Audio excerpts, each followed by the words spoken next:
লখিমপুৰ জিলাৰ ৩ নং ধৰ্মপুৰৰ ইদ্ৰিছালীৰ বিৰুদ্ধে ভয়ংকৰ অভিযোগ। ইদ্ৰিছালীৰ আতংকত ওলাই আহিছে গাঁওবাসী। নিৰাপত্তাহীনতাত ভুগিছে একাংশ ধৰ্মপুৰ গাঁৱৰ ৰাইজ। গাঁৱৰ সহজ সৰল দৰিদ্ৰ লোকক বিভিন্ন সময়ত বিভিন্ন ভয় ভাবুকি দেখুৱাই আত্মঘাত কৰে লাখ লাখ টকা। নকল সোণৰ লগত জড়িত থকাৰ বাবে এবাৰ জেললৈ গৈছিল ইদ্ৰিছ আলী। এটা প্ৰশ্ন হয়, কোন এই ইদ্ৰিছ আলী?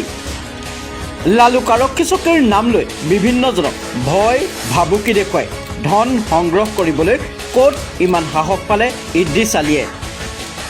আৰু বিভিন্ন সময়ত গাঁৱৰ সহজ সৰল দৰিদ্ৰ লোকক তৰোৱাল দেখাই প্ৰাণে মৰাৰ ভাবুকি প্ৰদান কৰে।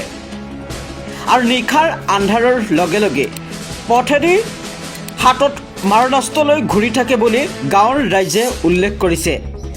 এতিয়া উপায়বিহীন হৈ সংবাদ মাধ্যমৰ যোগেদি লখিমপুৰৰ আৰক্ষী প্ৰশাসনক অনুৰোধ জনাইছে ৩ নং ধৰ্মপুৰ গাঁৱৰ ৰাইজে। এক উচিত তদন্ত কৰি ন্যায় প্ৰদান কৰিবলৈ গাঁওবাসীয়ে অনুৰোধ জনাইছে। লখিমপুৰৰ পৰা হাছিবুল হাছানৰ ৰিপৰ্ট, D7 নিউজ।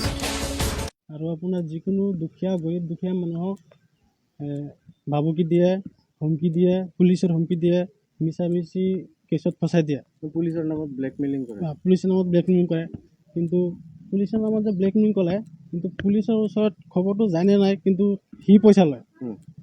পুলিচৰ নামত ব্লেকমেইলিং কৰি দুখীয়া মানুহৰ পৰা পইচা লয়। আৰু যদি পইচা দিব নোখোজে তেনেহ'লে কয় যে পুলিচ উঠাই দিম। আৰু সঁচাকৈ পুলিচ উঠাই দিয়ে, মিছামিছি কেছত পুলিচ উঠাই দিয়ে। আপোনালোকে কেইবাৰ পুলিচৰ ওচৰত পইচা কৰিছে? আমি বহুতবাৰ আমাৰ গাঁৱৰ ৰাইজক বহুত মানে 100%ৰ পৰা কমচে কম 70% মানুহে পুলিচক ভাবুকিত মানে পইচা দিলে, তাৰ হাতত দিছে। কিন্তু কি বোলে 2 নম্বৰী 4 নম্বৰী এইবিলাকৰ ভাবুকি দিয়ে। কেইদিন আগত মানে আমাৰ এটা ভাবুকিত দি পেলাই পইচা মানে ভৰাইছে। কিমান টকা?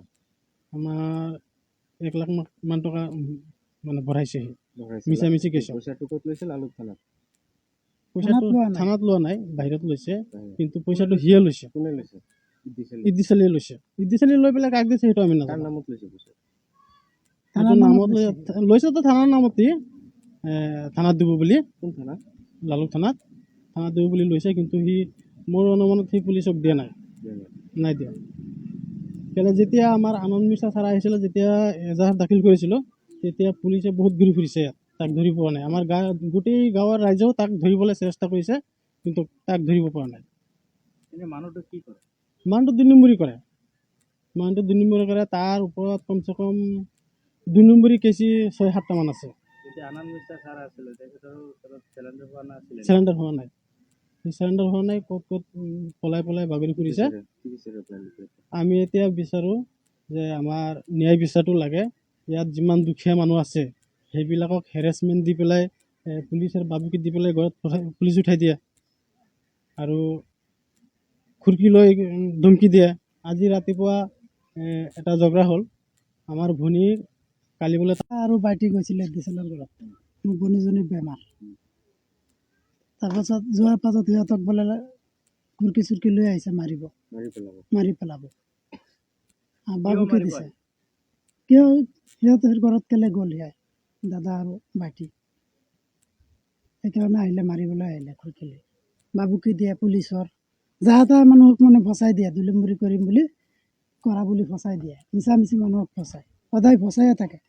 কেইদিনমান আগতো আমাৰ দাদা এটাক ফচাই 1 লাখ টকা লৈছে। এনেকুৱা এনি টাইম কৰি থাকে, ফচাই থাকে মানুহক। আৰু কেইবাৰ মানুহ আমাৰো কৰিছে এনেকুৱা, কিন্তু পইচা দিয়া নাই, মিলিলে এনেকুৱা মিলালে। মাজে মাজে এনেকুৱা কৰি থাকে। এইটো আমাৰ বিচাৰ লাগে, ন্যায় বিচাৰ লাগে। এই বিষয়ে SP ছাৰক জনাইছিলে নে? নাই জনা, আমি ইমান নাজানো। SP ছাৰৰ ইয়াত গাঁৱৰ মানুহ আমি। সি ভাবুকি দি পইচা লয়। ৰাতি হ'লে একপ্ৰকাৰ খুৰ্কি লৈ ওলাই? ৰাতি হ'লে খুৰ্কি লৈ ওলাই থাকে। অপেন ৰাস্তাত ঘূৰি ফুৰে খুৰ্কি লৈ।